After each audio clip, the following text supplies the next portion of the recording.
sais pas comment on dit en arabe. Yallah. On y va. Allons-y. Exactement. Donc du coup, nouvel épisode de la série Inspire. Et je suis avec Anne-Sophie et on est à Marrakech. Et je suis très, très, très, très contente de t'interviewer. Merci. Il faut que je te dise pourquoi. Parce que, bon, on s'est rencontrés via le biais de Samantha Kerdin, comme tu le sais. Et au tout début, moi, je me souviens, quand elle m'a parlé de toi, tu faisais à ce stade pas du tout les pierres. C'était, tu sais, les boucles d'oreilles qui ressemblaient comme à des spaghettis en plaqué or, je crois. Mm-hmm. Et je me dis, putain, c'est super original. Non, quand même, c'est trop fort. On dirait des petites pattes qu'on peut porter. C'était pas encore mon style, tu vois, mais je me disais, ça, c'est intéressant, il y a un truc, bam, suivre, tu vois, genre, je vais suivre quand même, on sait jamais. Et au fur et à mesure, moi, j'ai vu ta créativité ressortir vraiment et ton unicité et te permettre des choses que peut-être tu te permettais pas à un certain moment. Et ce truc-là, je l'ai vraiment perçu, en tout cas d'un point de vue extérieur, et ça m'a vraiment donné envie de comprendre ton cheminement, t'amenant à vivre entre Paris et Marrakech et te libérant peut-être de certains blocages de créativité ou en tout cas de dire non, je vais rester très épurée. Et là, ton slogan, c'est quand même le strict maximum. C'est hyper drôle de passer d'un épuré à la fille, c'est une princesse, tu ne vois qu'elle. On est dans un pays où c'est quand même très bling bling. Alors Anne-Sophie, tu la vois débouler quoi. Elle a en moyenne 15 bagues. Elle a 10 doigts, je sais pas comment elle fait. Aujourd'hui, 1, 2, 3, 4, 5, 6. 6. Oui, parce qu'il y a une deux petites. Il y en a 2 là. C'est ça, tu triches en plus. Ouais. Si t'en mets plusieurs par deux, ça va pas le faire, tu vois. Et j'adore en fait ton style, ton énergie et les personnes qu'on a rencontrées au Maroc grâce à toi qui sont juste des coups de cœur. On aura l'occasion d'en discuter, mais Latif ou Mohamed, c'est... magnifique. Improbable. Exactement. Ouais, c'est vrai. Alors avant de commencer, moi j'aimerais bien que tu te présentes en fait. Qui est Anne-Sophie ? Anne-Sophie, c'est donc une princesse du désert. Non, je rigole. Anne-Sophie, c'est... alors, je veux dire je parce que... je suis une jeune femme française de 33 ans bientôt. Passionnée depuis bébé et par les perles et les bijoux. Depuis que je sais enfiler les perles, j'ai pas arrêté en gros. Excellent. J'ai suivi des études de design et d'art pendant 5 ans. J'ai eu un master 2 à Paris et ensuite j'ai travaillé tout de suite dans les bijoux. J'ai fait mes stages et tout ça chez des créateurs à Paris. J'ai monté en même temps ma marque Argument en 2011. D'accord. Et je faisais en même temps, je travaillais et en même temps je faisais ça, etc. Et quand ça a commencé à prendre, je me suis dit, j'y vais, je me lance et je me mets à 100%, à 1000% dans mon entrepreneuriat. Excellent. Et puis, je n'ai jamais arrêté. Et puis, bon an, mal an, me voici ici. C'est trop fort. En fait, t'as toujours été alignée. Alors non, justement. Je connaissais pas du tout ce domaine-là, ça me parlait pas. Mes parents sont pas du tout ni dans la créativité, ni dans le spirituel. Ouais. Et moi, j'y suis. Donc, ça arrive et on n'est pas toujours dans les familles qui nous ressemblent. Tout à fait. Malgré l'amour qui en émane. Mais j'ai eu je me suis rapprochée de ça au cours de ma vie, notamment quand je suis allée au Maroc en 2016 pour le mariage de ma sœur. On est venu avec tous ses amis pour un voyage et là j'ai eu un déclic et j'ai compris que j'allais être autre chose et qu'il y avait un avant et un après Marrakech hyper fort. Ça fait ça à tout le monde. Et en rentrant, j'étais perdue. Je me suis rendu compte qu'il y avait un avant, un après, et là-bas que je me sentais bien à l'aise, je me sentais alignée. Mais je savais pas que j'étais alignée, je connaissais pas du tout ces trucs-là. Et donc j'ai quitté ma vie ma vie que j'avais avant avec un amoureux français et tout. J'ai arrêté tout ça, j'ai déménagé et je me suis mis un peu plus dans ma vérité, dans mon âme, quoi. d'artiste. Et ce mot a commencé à venir et à embaumer ma vie. Et entre 2011 et 2016, parce que tu m'as dit que tu avais monté Argu en 2011. Ouais. Du coup, ça ressemblait à quoi tes créations pendant les 5 ans? J'ai commencé par travailler avec le plexiglas, avec les couleurs, le color block, la géométrie à fond, des losanges. Ouais. C'était mon truc, les losanges en plexiglas, biseautés, polis. C'était très noir et blanc, violet, vert, des couleurs très cash. Pour moi, c'était hyper frontal, hyper sec, je trouve. Et ça me plaisait parce que je me disais, je fonce dans le tas, on va voir, ça va être reconnaissable, je vais avoir de la presse, et c'est ce qui s'est passé. Mais ça n'avait rien à voir avec le sensible des pierres, alors là, on n'en parlait même pas. Ouais. Mais ça correspondait à ce que tu vivais peut-être aussi actuellement. Et aussi. Ouais. Et après, j'ai travaillé de la résine que je faisais moi-même, donc j'avais des couleurs un peu plus délayées, du pastel, etc. Après, j'ai travaillé le marbre italien. Donc, des marbres, donc c'est des pierres, mais c'est des pierres qui sont plus massives. Ça draine comment dire, ça symbolise les socles, la base. Ça stabilise les gens, mais c'est des pierres qui sont assez brutes quoi. Et c'est fait pour la construction, donc c'est intense, mais c'est encore un peu secos, quoi. Et petit à petit, les losanges, les demi-cercles, les triangles sont devenus des arcs, des petits angles, mais moins obtus. Enfin, tout s'est un peu détendu. Je me suis détendue, évidemment. Et je me rends compte que pour lire en moi, pour savoir ce qui m'arrive et comment je vais et tout ça, il fallait que je fasse des collections et qu'ensuite, j'aille voir à quoi ça ressemblait pour savoir qu'est-ce que j'avais. Et j'arrivais à lire en moi via mes bijoux. Wow. Ouais, hyper chaud. Mais bon, alors du coup, faire des collections pour savoir comment on va, c'est pas hyper pratique. Mais je me suis dit, faisons ça. Et j'ai commencé avec la première pierre semi-précieuse. C'était une aventurine. Je ne savais pas ce que c'était. Moi, je voulais une pierre verte. J'ai cherché, j'ai trouvé des pierres vertes qui étaient dans ma gamme de prix, dans ma technique, qu'on pouvait travailler en arrondi, en cabochon et tout ça. Je me suis dit super. Après je me dis qu'est-ce que c'est que ça, aventurine, c'est marrant. C'est joli, non? J'ai pas été déçue. Donc là ça a commencé et je me suis dit c'est intéressant, j'ai qu'à le dire, j'ai qu'à en parler. Et j'ai vu que les gens, il y avait une certaine interaction. Mais au début, bon, c'était comme ça et c'était pour moi de la couleur. C'était pas de la pierre et de l'énergie. Vraiment. Et souvent, et encore maintenant, j'adore les pierres bien sûr et je m'y connais plus et je me renseigne et je me documente, mais si je vois une pierre rose, je me dis oh, elle est super. Je me dis pas qu'est-ce que c'est, machin, pour quel signe, pour... Mais tu vas chercher en second en fait. Ah oui. Mais de toute façon en fait d'abord. Oui, l'approche visuelle, c'est de l'approche instinctive. Oui. Mais qui est cachée, qui ressemble à de l'approche visuelle, mais c'est mon œil, mon troisième œil notamment, que je remercie. Qui marche bien. Et tu vivais quoi à ce moment-là quand tu as commencé à mettre de l'aventurine dans tes créations? J'avais déjà dessiné cette collection. D'accord. Et j'allais aller au Maroc. Ok. C'est l'année où je suis allée au Maroc. Voilà, j'allais à l'aventure. C'est tellement drôle. Je lâchais prise et c'était la prise d'initiative ultime sans m'en rendre compte. Elle était masquée, maquillée par le voyage en l'honneur du mariage de ma sœur. Non, mais je vais pour le mariage. Ouais. Et d'ailleurs, Latif, quand je lui ai montré la collection un peu plus tard, quand elle est sortie, il m'a dit c'est drôle, c'est une collection berbère. Il y a le soleil, il y a la lune, il y a tout dans tes bijoux. Wow. Et je ne le connaissais pas et je n'étais pas du tout encore dans mon alignement et dans ma nouvelle life et dans ma nouvelle Anne-Sophie, quoi.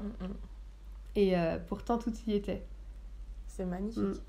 Et du coup, quand tu regardes, je sais pas, 4 ans ou même si on repart en 2011, tu vois, quand tu as lancé Argu, tu te disais quoi? Tu avais envie de t'exprimer? C'était quoi ton intention avec Argument Bijoux? Mon intention, elle était hyper simple, elle était hyper tournée vers moi. Je voulais faire des bijoux que j'avais envie de porter. Excellent. Et puis comme tu avais C'était pas une marque. Ouais. Enfin, d'ailleurs, j'ai mis du temps à trouver un nom. Mais c'était des bijoux que je ne voyais pas ailleurs, que je voulais mettre, que je voulais porter. Et en achetant du plexiglas, on me dit « Ah, tu devrais aller voir cette personne, elle va t'aider. » Et pouf, c'était mon premier artisan. Excellent. Un gars incroyable, un artiste polonais, Joseph, qui m'a fait mes premiers plastrons, mes premières boucles d'oreilles, mes premières bagues, mes premiers bébés, quoi. Ça, c'est magnifique. Ouais, donc, ça passe parce qu'on discutait de ça avec les filles hier et on parlait dans différents domaines, que ce soit le dessin, la poterie, les bijoux, de se dire que quand on crée, en fait, il ne faut pas créer pour plaire aux autres, il faut créer parce qu'on kiffe le processus, en fait. Vraiment, c'est... Parce que sinon, en fait, on se met la pression du résultat. Si ça ne plaît pas, on croit que ce qu'on fait, c'est nul. Si on n'est pas dans le cœur, on ne peut pas kiffer le processus. Et en fait, toute cette créativité, à mon sens, elle est perdue. Donc, tu dirais que si tu pouvais te transmettre un conseil, justement, pour l'art, de faire en premier pour soi, ce qui nous convient, ce qui nous correspond. Oui, et surtout, c'est la maîtrise. C'est-à-dire, je me maîtrise moi-même pour ne pas tomber dans le travers du regard de l'autre. Il faut rester dans l'être et pas dans le paraître. Ça, c'est le gros débat. Mais c'est... moi, je me bats perpétuellement avec moi pour me dire je fais ma boucle d'oreille comme ça parce que je la veux comme ça, je l'aime comme ça. Et je me dis que je vais la vendre mieux si elle est autrement, mais je peux pas la sortir de cette manière. Je comprends. Je passe mon temps à me dire argue, arrête, c'est bon. Ouais, c'est le mental et le cœur. Le mental, le cœur. Ouais, et en même temps, après, moi, je me permets de faire des déclinaisons, mais en pleine conscience, disons. Ouais. Je sais pourquoi je l'ai fait. Et je sais que c'est pour que certaines personnes, certaines clientes aient accès à mon art et à mes pièces, du coup. Et ça, c'est autre chose. Ouais. Mais la première, elle a été faite pour l'amour, quoi. Ouais. Pour me dire, ah là, je vais la mettre, ça va être incroyable. Attention là. Attention, Marrakech. J'arrive. Et la première fois que tu as fait un bijou et qu'on t'a demandé si tu le vendais, parce que vu qu'en premier, c'était pour toi, peut-être que tu pouvais même ne pas imaginer pouvoir les vendre, mais peut-être les offrir autour de toi. Qui est-ce qui t'a acheté ton premier bijou et qui t'a justement qui a cassé ce truc de ouais, mais en fait, ça se vend et ça plaît? Alors, franchement, je crois que la première personne qui m'a acheté un bijou, je crois que c'est ma mère. Quand j'avais 8 ans. Alors, on était en francs. Et, non, mais même ma mère, ou alors une de ses collègues, parce que je faisais des bijoux à ma mère.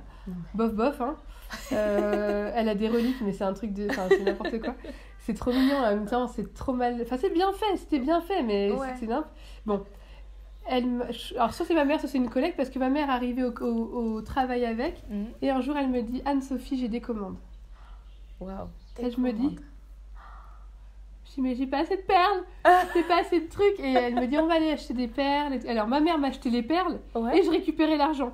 Excellent. Ah oui. Tout bénef. Je gagnais tout. 100% de marge. Alors je faisais les trucs, et je me souviens, je prenais des feuilles de petits classeurs d'école. Ouais. Je les pliais en deux, j'agrafais autour, et je mettais le collier dedans bien plat. Voilà. Je le fais avec des lettres, moi, tu vois, moi, c'est pareil. Et les premiers bijoux que j'ai vendus, c'était des petites perles sur des fils, avec des petites perles à écraser, comme ça. Ouais. Et c'était... J'avais 10 ans peut-être. Je devais être au collège. Ou même pas le CM2, CM1 collège. Ouais. Et là, je me suis dit... Et je me suis rien dit. Je me suis pas dit, je vais être artiste, je vais faire des bijoux. Je me suis dit, c'est drôle. Ça me fait un peu d'argent. C'est cool. Mais pas plus. Ça m'a, à ce moment-là, loin de moi l'idée de faire ma vie comme ça. Bien sûr.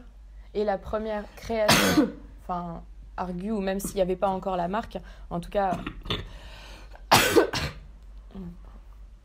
En tout cas, un petit peu plus tard, donc la première création, vraiment, tu vois, où tu avais décidé de créer ta marque et de lancer ton premier bijou. Est-ce que tu te souviens qui est-ce qui t'a demandé, en fait, si tu les vendais, en voyant ce que tu faisais? Non. Aucun souvenir. Mais ma vie est hyper floue. Ma vie, mon passé... ça, oui, précis, ça, mais là, depuis que je suis ici, par exemple, j'ai peu de souvenirs de ma vie à Paris, par exemple. C'est drôle. Ça, c'est pas parti, mais je me souviens pas de trop. peut-être parce que tu n'étais pas 100% toi à ce moment-là et que du coup, tu as fait aussi un choix. Là, pour te voir dans ton élément, quand on a passé la journée ensemble samedi, on sent que tu es dans ton élément. Comme si tu avais vécu là à un moment. Il y a vraiment ce truc de je suis là, je suis totalement à ma place et il n'y a pas d'histoire. Ouais, ça a été un moment ici quand je me suis dit je vais rester là à Marrakech parce que je suis bien ici et je suis 100% bien. C'est juste que peut-être je suis pas née sur le bon continent, dans ma culture, mais je la rattrape à 32 ans, il était temps, mais j'y suis quand même et c'est ok. Et ça, c'était un grand moment de me dire, oui, des fois on n'est pas au bon endroit ou avec les bonnes personnes et tout, mais bon, si on s'aligne, on finit par se trouver. Tout à fait. Et comment l'a pris ton entourage? Alors peut-être les parents ou la famille proche ou peut-être ta famille, je sais pas. Comment, ou les amis, comment ils ont pris ça? Ils l'ont pris comme moi, c'est-à-dire hyper doucement. J'ai pas dit je déménage, j'ai dit je pars 2-3 mois. Et puis ils savaient que je venais déjà régulièrement. Et même moi, j'étais pas censée rester. Donc je me suis pas dit je déménage, je me suis dit je viens avec une grande valise, 3 mois, faire des bijoux, et voilà. Et après, je me suis dit, je vais m'installer. Et j'avais tellement confiance, j'étais tellement heureuse que mes parents, ils ont ressenti cette haute vibration et ils se sont dit, ils sont rien dit. Ils m'ont dit, c'est bien, ok. J'avais pas vraiment c'était pas une validation d'ailleurs. Parce que comme j'avais validé, eux aussi, ils avaient déjà validé. C'est que toi, tu avais fait le taf là-dessus. Parce que c'est quand on doute, en fait, qu'on attire les doutes et les questions et les peurs. Et du coup, on passe pas à l'action. Et moi, je rencontre beaucoup de personnes qui savent qu'elles veulent, mais il leur manque les 5%. Et les 5%, elles n'arrivent pas à le trouver dans leur entourage. Parce que, justement, ça fait peur. Puis alors après, on peut imaginer plein de trucs. Mais tu vois... Toi, tu n'es pas musulmane, si je ne me trompe pas, voilà, mais ça peut être aussi les craintes. Mais tu vas dans un pays musulman, et tu es une femme seule, et comment ça va se passer? Et toutes les craintes et tous les clichés de gens qui ne voyagent pas, qui n'ont jamais osé changer, et qui peuvent en fait tout simplement être effrayés, projeter les peurs. Mais ça n'arrive que quand on n'est pas sûr. Donc toi, quand tu as choisi, en fait, tu savais que tu étais bien, tu le faisais, donc ça a rassuré en miroir. Ça a peut-être même donné envie à certaines personnes. Moi, j'étais 100% confiance.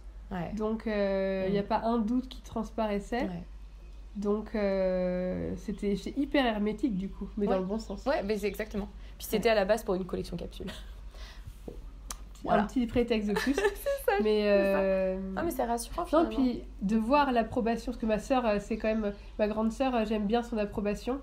Ça me fait pas basculer, mais ça me conforte toujours. Et de voir qu'elle me dit t'as l'air heureuse, t'es au soleil, t'as l'air bien, et donc ça m'aidait à conforter mon 0,5% de je sais pas quoi. Bien sûr. C'était cette grande sœur là qui s'est mariée à Marrakech. On a fait un EVJF à Marrakech, et elle s'est mariée en France. Ah oui, d'accord, c'est EVJF, pardon. Donc mais la confiance, c'est ça rejoint le choix quand je fais un bijou. Et si j'ai pas 100% confiance en moi, je peux pas le faire 100%, enfin je peux pas. C'est pas possible. Si j'ai des doutes, c'est que il faut pas le faire. C'est qu'il faut que je fasse autre chose, quoi. Ça, c'est le pilier, tu vois. Carrément. Et est-ce que tu as continué à garder des missions est-ce que tu étais à ton compte à un moment avant de monter ta boîte, juste pour comprendre vraiment comment tu as fait? T'étais salariée. J'étais salariée, j'étais styliste bijoux. Ok. Pour une marque française de bijoux. Ok. J'étais à un gros mi-temps, disons, et j'avais en plus ma marque, mon entreprise à côté. Et donc j'ai quitté mon salariat. Et tout l'inconfort, on dit souvent le salariat et tout le confort que ça implique. Alors moi, franchement, c'était de l'inconfort du coup. Et j'ai quitté donc ce salariat. Je me suis mis indépendante, enfin à mon compte, voilà, artisan commerçant, voilà. Et puis j'y suis restée. J'adore. Et aujourd'hui d'ailleurs, au-delà de... Avant je disais que j'étais donc designer, ça c'est ma formation. Mais maintenant j'arrive à admettre que je suis artiste. Ça fait du bien. Ça fluidifie beaucoup de choses. Exactement. Ouais. Parce que l'artiste, en fait, moi, ce que j'aime... Designer, c'est le côté vraiment, il faut que ce soit parfait. Et le côté, c'est très carré, machin truc. C'est le dessin. Ouais. Donc, il y a un truc, il y a un art, c'est de l'art appliqué, le design. Ouais. L'artiste, c'est genre, je te prends une photo là, j'aime bien la rainure. C'est pas parfait, mais c'est beau, c'est vrai, c'est vivant. Et l'artiste, il produit quelque chose. Et ça, j'en parle beaucoup avec Sam, d'ailleurs. Oui.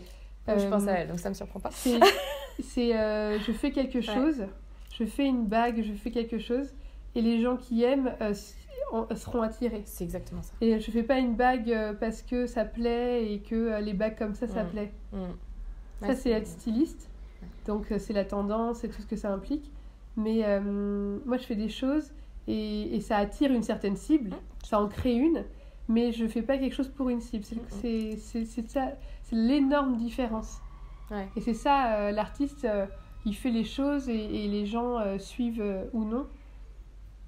Mais il n'y a pas de compromis, par contre. Ouais, c'est vraiment la discussion qu'on avait il y a quelques mois avec Sam, de se dire justement, elle avait je sais pas, je vais parler au passé parce que je ne sais pas là aujourd'hui, mais elle avait du mal à se décrire comme artiste. Je dis, mais Sam, t'es une artiste en fait. Tout ce que tu touches, ça plaît, mais pareil aux gens à qui ça doit plaire. Et toute cette imperfection, tout ce truc-là, ça transpire son histoire. Et c'est en ça que ça va inspirer les gens, que ça doit inspirer. Et on ne peut pas plaire à tout le monde, sinon on ne plaît à personne.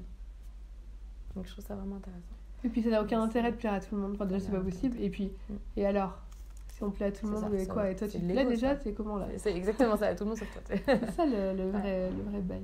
Ouais. Et quand tu étais plus jeune, est-ce qu'il y a eu une période où c'était difficile pour toi? Est-ce qu'il y a une période où tu t'es pas sentie bien, alors dans ton corps, dans ta peau, dans ce qu'on veut, ou à ta place? À mes 13 ans, quand j'étais au collège, parce que du coup je me sentais hyper créative, mais j'étais pas dans un collège de enfin voilà, on n'était pas du tout là-dedans, machin. Et il y a des copines qui étaient pas des copines, mais bon, des sorcières, quoi, des méchantes, qui me rabaissaient vachement ma création, qui en étaient jalouses certainement. Et du coup, soit elles faisaient exactement la même chose que moi, le même collier, la même barrette, enfin c'était un truc de dingue. Soit elles dénigraient tout. Et elles m'ont bloqué mon troisième œil, que j'ai débloqué avec Caroline Durand, ma sauveuse éternelle, ma kinésiologue que j'aime tant. Et ça m'a bloqué mon troisième œil de mes 13 à 31 ans. Alors j'ai quand même fait ce que j'avais à faire avec ce qu'il était bloqué, mais ça passait. C'était fendu, disons, mais c'était dur. Et on a débloqué ça il y a quelques temps et fontaine de jouvence, quoi. Ça a été improbable. Mais comme quoi, même s'il était bloqué, il y avait un nœud et ça marchait quand même. Ça voulait bien dire que on peut avoir des blocages, mais c'est pas grave, ça se fait quand même. Et ça se débloque toujours, mais il faut quand même persévérer. Même si on a des lacunes et tout ça, c'est pas grave, ça va se faire, mais il y a du temps, il y a besoin de temps, et il y a des choses prioritaires. Moi, mon troisième œil, apparemment, il n'était pas prioritaire, il y avait d'autres choses à régler avant. Et ça, c'est hyper important. Mais quand on a des bons thérapeutes, ils savent bien par quel morceau, par quel bout commencer. Pour détricoter. C'est là qu'on voit la puissance des mots, quoi.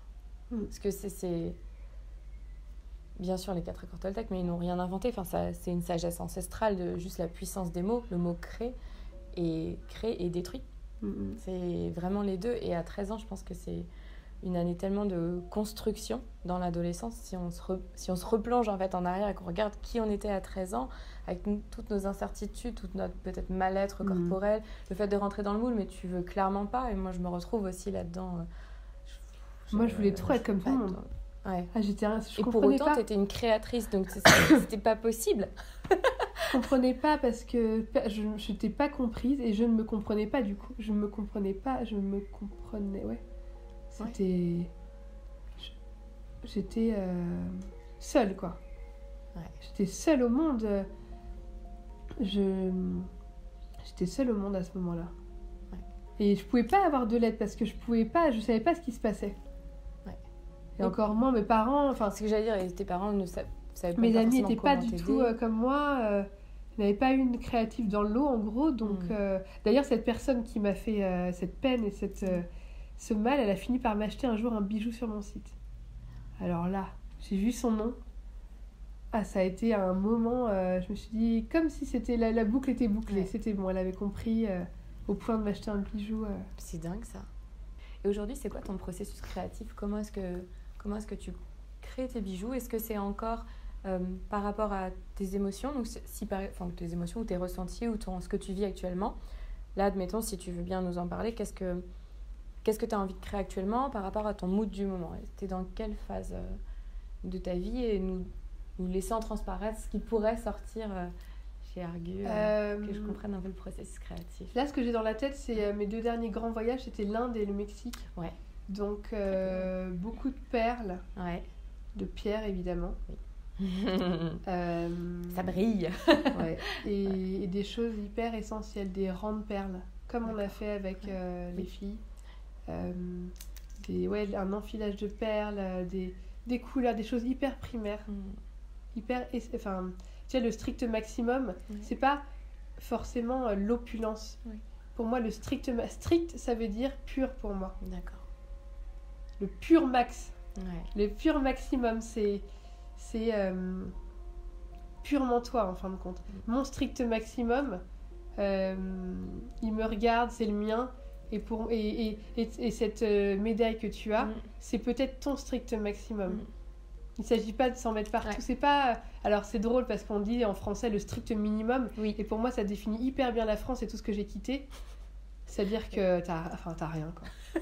Moi, je suis partie, j'ai pas tout laissé, j'ai rien quitté. En fin de compte, c'est un peu de ça quand même. Le strict minimum, ben, il m'intéresse pas et il me fait de la peine. Puis tu te sens limité. Ah bah c'est la notion de limite, le plafond de verre, et c'est pour ça que tu as eu besoin de partir. Ouais, et le strict maximum, ça peut être un rang de perles. En fait, ça dépend quelle perle, ça dépend de quelle manière on les... Dans quel sens, dans la composition, la couleur, la matière, le volume et tout, la longueur évidemment. Il y a certainement ça qui va sortir. Après, ici il y a beaucoup de cuivre, de métal comme ça forgé, des métals ciselés, des métaux ciselés.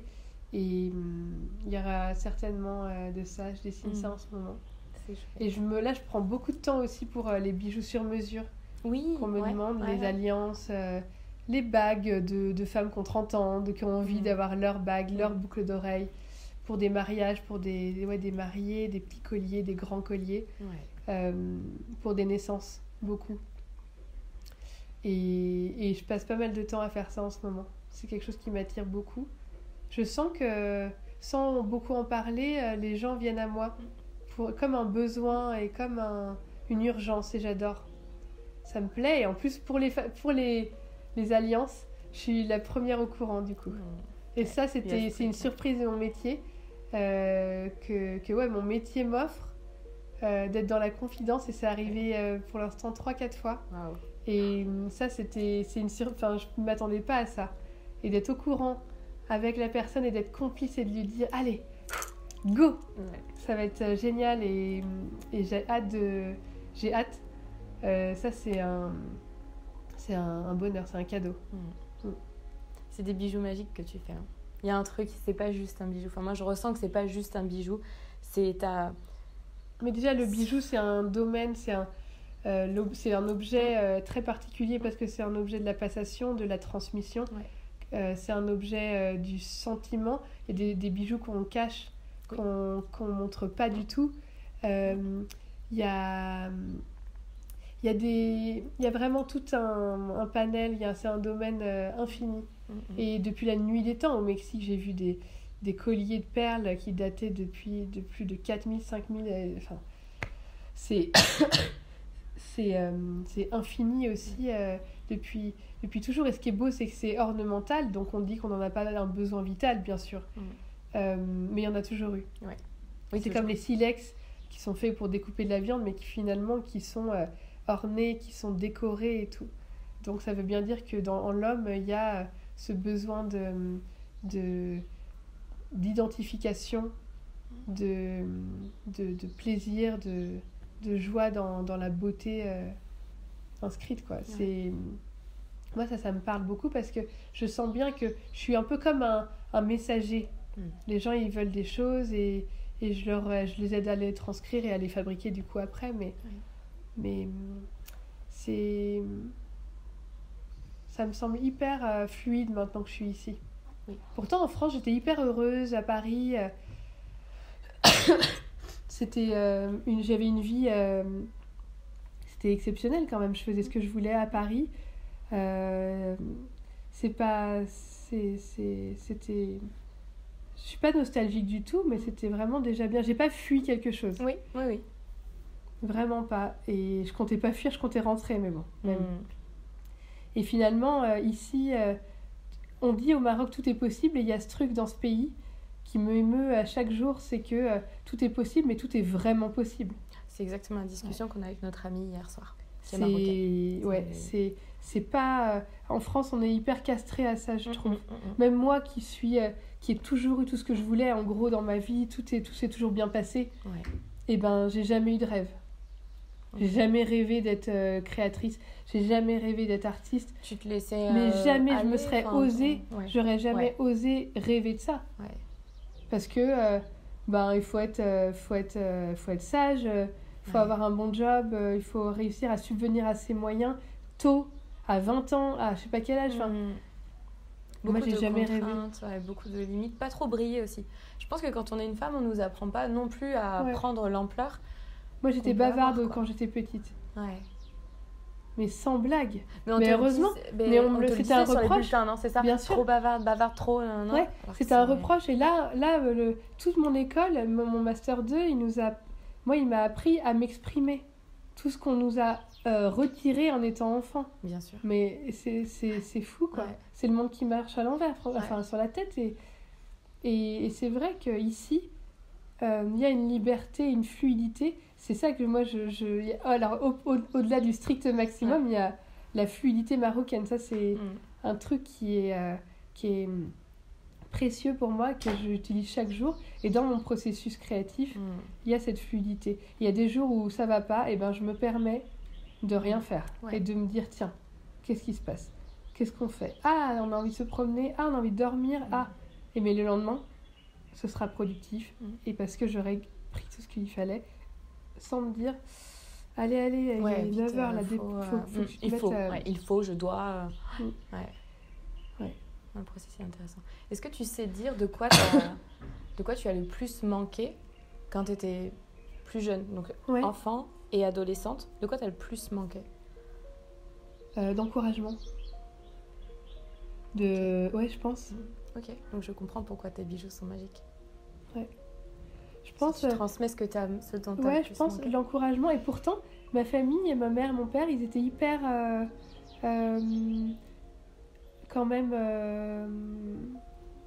là, ils étaient pas du tout absents et tout, mais l'encouragement créatif aussi. J'étais pas du tout dans ce milieu-là, mes parents sont pas du tout là-dedans. Mon père est scientifique, ma mère dans le médico-social, la famille, la banque, le truc. Donc j'ai pas eu d'encouragement et j'ai manqué de spiritualité. Et moi, je suis spirituelle, mais ma famille, mon père était bouddhiste, mais quand il est arrivé en France, il a plutôt lâché sa religion. Il a décidé de pas donner suite vraiment à cette religion. Ma mère était catholique, mais elle n'y a jamais vraiment cru non plus. Elle s'est arrêtée aussi. Mais moi, j'avais envie d'y croire, mais je ne savais pas à quoi croire. Et pour moi, la religion, c'était pas du tout... c'était inutile, parce que mes parents avaient abandonné tous les deux leurs croyances. Tout à fait. Mais moi, j'en avais une croyance, mais impossible de la nommer, impossible de... Enfin, j'avais aucune notion là-dessus. Et comme on est dans un pays laïque, on n'a pas ça non plus. Et aujourd'hui, je ne suis pas croyante d'une religion, mais j'ai une spiritualité hyper élevée. Et je sens que ça porte mes bijoux, que ça porte mon drapeau un petit peu, en quelque sorte. Et ici, comme ici tout le monde est musulman et le pays est musulman, ça m'aide parce que entendre Inch'Allah à la fin de chaque phrase, alors Dieu, on dit, donc si Dieu le veut, si Dieu c'est l'univers, c'est soi, c'est tout ce qu'on veut. Donc moi ça m'aide, sans entrer dans l'islam par exemple, ça m'aide à être dans cette sensibilité. en fait. Totalement. Et c'est vrai que ça m'a manqué, je pense. Après, oui, l'encouragement et peut-être l'encouragement, la confiance, du coup. Ça, c'est sûr. Tu voyais ta valeur quand tu étais plus jeune? Eh ben, je l'ai toujours senti, franchement, parce qu'on peut pas faire sans. Ouais. Quand on en a comme ça, assez un peu spécial, je me sentais hyper spéciale et en même temps, je me disais, arrête ton char, c'est bon, tu te la joues, en fait. Oui, c'est ça, la notion. T'es pas humble, mais en fait, t'as le droit de savoir que tu vaux quelque chose. Et puis, c'est pas parce qu'on est artiste qu'on est au-dessus de tout le monde. Tout le monde fait ses trucs. Il n'y a pas un qui est au-dessus de l'autre dans la société. Mais c'est vrai que les artistes, en tout cas en France, c'est un truc spécial. Ouais. Ici, c'est beaucoup moins spécial. Oui, parce que tout le monde est un peu plus ou moins artiste. C'est beaucoup moins spécial parce que le peuple est hyper proche de son art. L'art est hyper mélangé. Ouais. Les Mexicains sont dans les musées. Ouais. Et puis, ils sont proches de la terre aussi, je dirais, généralement. Quand on voit en France, il y a vraiment le clivage ville, campagne. Et à la ville, tu vas pas dans un square pour te reconnecter à la nature. Donc à Paris, tu vas où? Les buttes Chaumont, c'est blindé de monde dès qu'il fait beau. Et tu as ce manque de connexion à la nature. Et la nature étant qui on est au final, on peut même plus aller trouver la sagesse dans la nature. Donc il y a tout un truc on est bloqué dans le mental et on est déconnecté de notre corps en général et de notre spiritualité. C'est ça te porte, ça. Ouais. Après, je vois quand même les bienfaits de la laïcité. Ouais. Parce qu'il y a un choix, il y a un libre arbitre qui est hyper développé en Europe et moins ici, je pense, évidemment. Oui. Mais ça vient quand même de plus en plus, d'après ce que je vis et les gens que je croise, les gens plus jeunes, les gens plus âgés. On sent que ça se délaye quand même. Et c'est dans une belle mesure, c'est magnifique. Ouais. Mais c'est vrai que... Et puis aussi, je pense qu'un suivi psychologique, j'ai pas eu du tout, j'ai jamais été voir des thérapeutes avant moi-même. Ouais. Avant que j'y aille toute seule, à mes 27 ans. C'est tard, hein. Ouais, c'est hyper tard. Pareil pour moi, voire même plus tard. Donc, mais tout le monde y va tard parce que déjà, il faut avoir ce savoir, il faut savoir où aller. Et puis moi, je suis pas allée voir des psychologues, psychiatres, comme c'est plutôt plus simple de faire en France. Plus simple. Ouais. Et c'est vrai que dès que j'ai mis un pied dedans, ça allait très vite par contre pour moi. Parce que du coup, c'était l'autoroute. C'est ce que tu cherchais inconsciemment, je pense, depuis longtemps. Mais parce que je pense qu'en France, c'est genre, t'as un problème, j'adore cette notion, t'as un problème, donc il faut aller en parler. Et on associe la parole, et donc le fait de parler à quelqu'un qu'on ne connaît pas, au problème. C'est le problème que je rencontrais au début dans les meet-up. Et c'est que ça avait cette connotation de « bah non, mais moi j'ai des amis ». Ah non, mais moi, tout va bien dans ma vie. J'ai pas besoin d'aller rencontrer de nouvelles personnes. Alors qu'en fait, c'est ça la clé. Et heureusement, il y a un éveil de conscience, je trouve, sur ces dernières années, et ça va faire que croître, mais de transformer ce truc-là et de pas attendre le problème, en fait. On a besoin d'aller rencontrer des nouvelles personnes dans notre vie et des gens qui ont un savoir à nous transmettre dans plein de domaines. Et en fait, soyons curieux d'aller découvrir qui on est. Mais comme on nous l'apprend pas, on attend juste de voir qu'il y a un problème au niveau de la société, du couple, de ce que tu veux. Alors qu'en fait, juste l'apprentissage de soi-même, mais c'est la quête de la vie. Et comme on ne nous le dit pas, ça peut paraître bizarre, mais dès qu'on commence ce chemin-là, il n'y a plus de retour arrière. Et on a besoin d'une aide précise, c'est professionnel. C'est ça. Moi, mes amis, je les aime profondément, mais ils peuvent rien pour moi. Même le thérapeute, d'ailleurs, il a beau être professionnel et ça a beau être des étoiles. C'est que des femmes, d'ailleurs, qui me traitent. Elles peuvent rien pour moi, ça vient de nous. Et c'est vrai que ça doit être fait dans le professionnalisme. Et les amis, ils peuvent pas faire plus que nous écouter. Et encore, il y a des choses qu'on peut pas dire à tout le monde. Exactement. Qu'on peut pas partager, quoi. Exactement. Puis même cercle de personnes qui n'évoluent pas, ou en tout cas, voilà, égale même question, égale même réponse, égale pas de changement. Donc, dans tous les cas, c'est un moment... Tu parles beaucoup des femmes. Moi, j'avais pas fait attention, tu sais, sur le fermoir, il y a écrit « Tu es belle ». Ouais. Tu t'es toujours trouvée belle ou pas toujours trouvée belle? Parce que moi, je trouve que t'es très belle. Merci. Tu es belle, c'est pour mes clientes. Ouais. Pour qu'elles aient au creux du cou ce petit message que quand elles mettent le bijou, comme c'est au fermoir, Ouais. je suis une petite maline, je me suis dit quand on touche le fermoir, on le regarde, donc on va voir ma petite phrase. Sauf moi, tu vois, j'avais pas vu mon. Voilà. Non, mais il y a des gens qui le trouvent d'ailleurs plus tard, c'est drôle. C'est très drôle. C'est un petit mot doux dans le cou pour elles. Et aussi au début, le vrai verbe c'était tu es belle, sujet, verbe, argument. Et après, donc je l'ai mis sur les bijoux dans une plus petite. Oui. Je l'ai raccourci. Mais c'était ça, sujet, verbe, argument. Excellent. Et c'est vrai que là, j'ai changé parce que ça. Les bijoux, j'aimerais développer une gamme homme.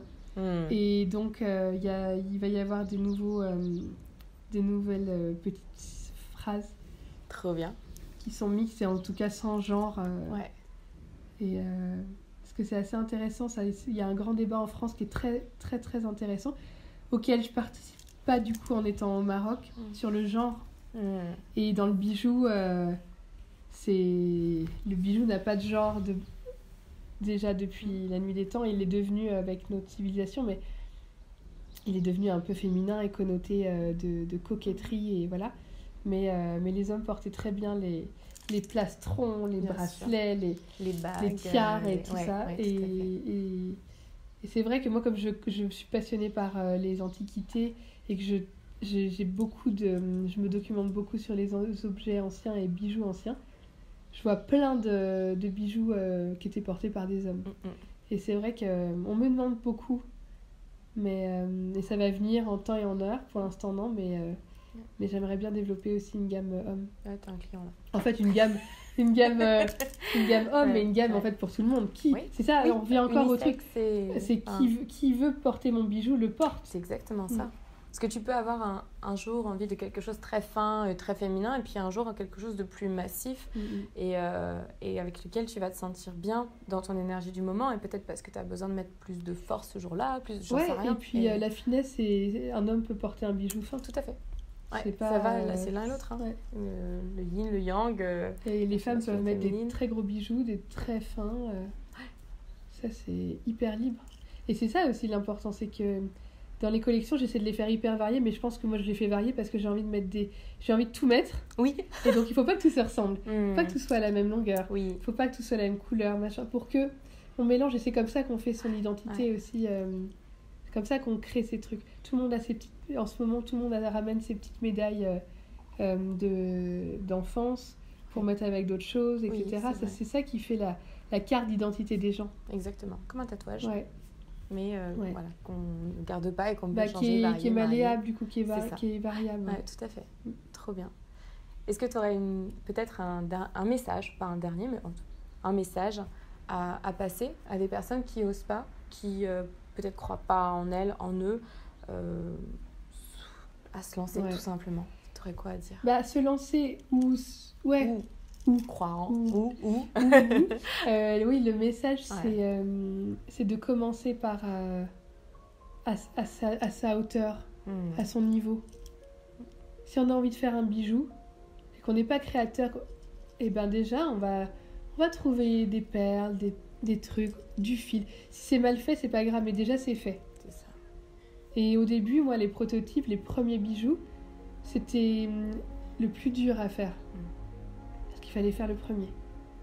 Et c'est dans la vie de tous les jours, ça se confirme. Il faut commencer par faire un petit truc. Le premier petit pas. Ouais, et puis que ce soit un bijou, que ce soit commencer à écrire quelque chose dans un journal, commencer à parler à quelqu'un, commencer à s'y faire tout petit.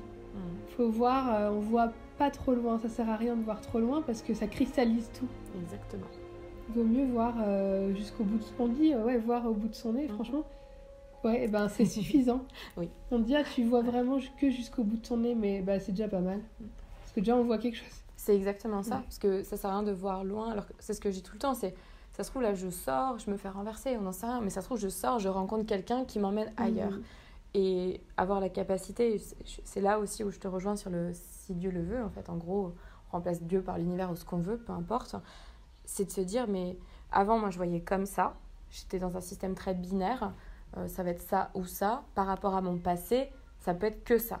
Et puis, au fur et à mesure que tu rencontres des gens, que tu te développes, que tu crois en d'autres choses, et surtout que tu lâches prise sur...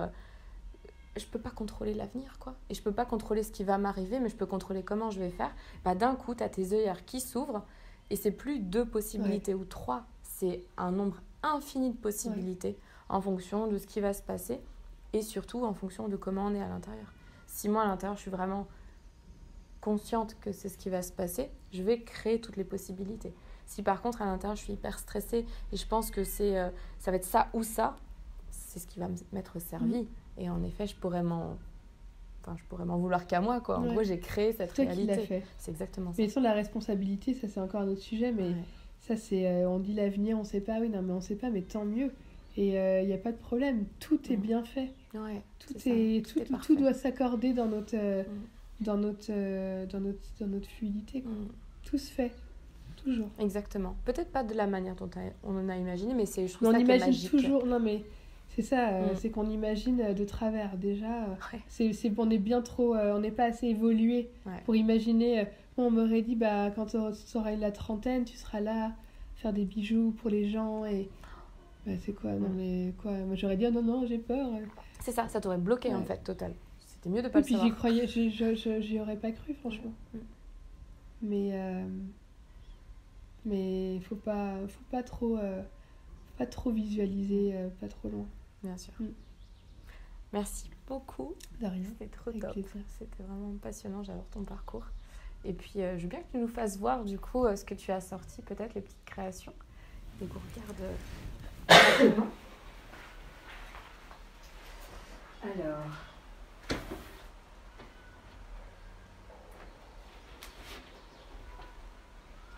Alors, les pierres que j'adore, que je trouve au Maroc et aussi dans les voyages. Des nacres comme ça, évidemment. Belle nacre. C'est une maladie, celle-ci. Elle est très belle. Elle est brute. Elle est assez frite d'ailleurs, mais... améthyste, barytine. On dirait de la glace. C'est vrai. Celle-ci, elle est magique, cette améthyste. Ouais, celle-ci, elle est vraiment... C'est pareil, une étoile. Qui me l'a offert. Il fait beaucoup de cadeaux. J'ai de la chance. Ouais, mais elle est vraiment sacrée. Des bijoux, alors des bijoux en agate, en Maroc, en calcédoine aussi, que j'aime beaucoup. La nacre, toujours. Oui, toujours. T'as beaucoup de nacre. C'est la nacre, c'est la féminité, la maternité. C'est relié à la lune. Donc, non, moi j'ai la main ouverte. Oui. Ça c'est la protection. D'accord. Pour l'œil, contre l'œil, pour le mauvais œil. Et celle-ci, c'est la détermination. Ah, d'accord. La main fermée comme ça. Comme un point. Ouais. Et là, ici. Ça, c'est des bijoux que j'ai fait au Cambodge, le pays d'origine de mon père. Ça se met aux chevilles. D'accord. Ouais. Wow. C'est en or. Tu l'ouvres comme ça. Et ça peut se mettre aussi au bras. Je m'étais presque posé la question si ça passe au niveau du bras. Ça se met au bras comme ça aussi. Ouais. C'est beau. Et mais ça se met sinon au pied, quoi. D'accord. Ça c'est pour les moments très très très très spéciaux. Oui, j'imagine. Ça c'est un collier aussi, c'est un des premiers colliers que j'ai acheté ici, chez la type d'ailleurs, un collier de mariage. Vert. Ancien, antique même. Ouais. Avec des petites bagues comme ça qui sont toutes. Ouais, c'est des bagues. Et ça c'est du verre. Et là c'est de l'émail, vert et jaune. Plein de petites. C'est impressionnant. Ouais, ça me lit très bien. Ouais.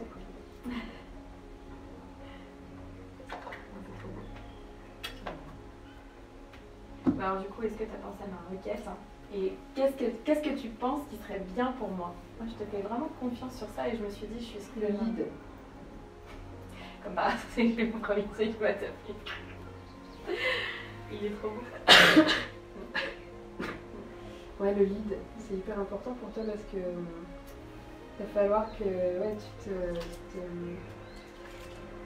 te braques bien, quoi. Que tu te protèges bien, que...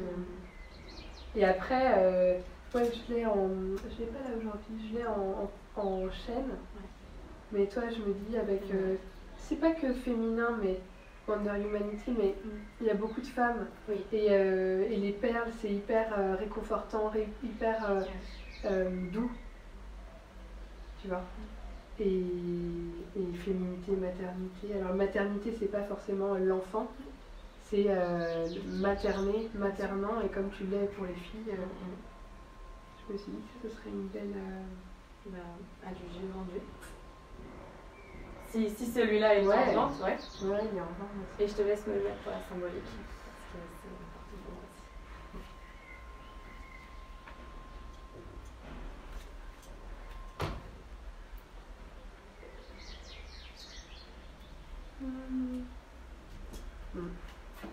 Trop beau.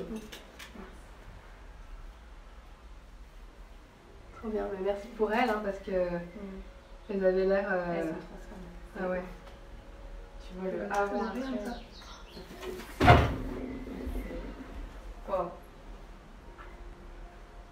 Magnifique. Et en plus, ça fait longtemps que je vais te prendre une nacre, tu vois. Enfin, je voulais de la nacre, c'est vraiment rigolo. Et les mains, ça fait aussi longtemps, mais je savais pas laquelle choisir. Tu vois, j'arrivais pas. Oui, tu choisis pour moi, parce que c'est mieux. Bah ça, c'était sûr. Quand tu m'as dit ça, je me suis dit, tu vois, la main comme ça. Oui. Mais elle est quand même un petit peu ouverte, donc elle est pas trop, elle est pas comme ça. Tu vois, elle est pas en guerre. Mais c'est pas vraiment. Point. Non, elle est comme ça. Ouais, c'est la détermination. Je vais la mettre dans l'autre sens aussi. Ah oui, là, donc ça c'est du cuivre. D'accord. On peut mettre un peu de jus de citron de temps en temps. Ouais, ça la ok. fait briller. Ça marche. Trop beau. Ça va très bien avec ta médaille. Oui, exactement. Parce que cette médaille, j'ai du mal à l'enlever, donc à chaque fois quand je dois l'enlever, il faut que ce soit vraiment pour une occasion particulière. Mais là, je l'enlève pas. Mais même moi, quand mes bijoux ils vont pas ensemble, je les mets quand même. Ouais. Voilà. Trop bien.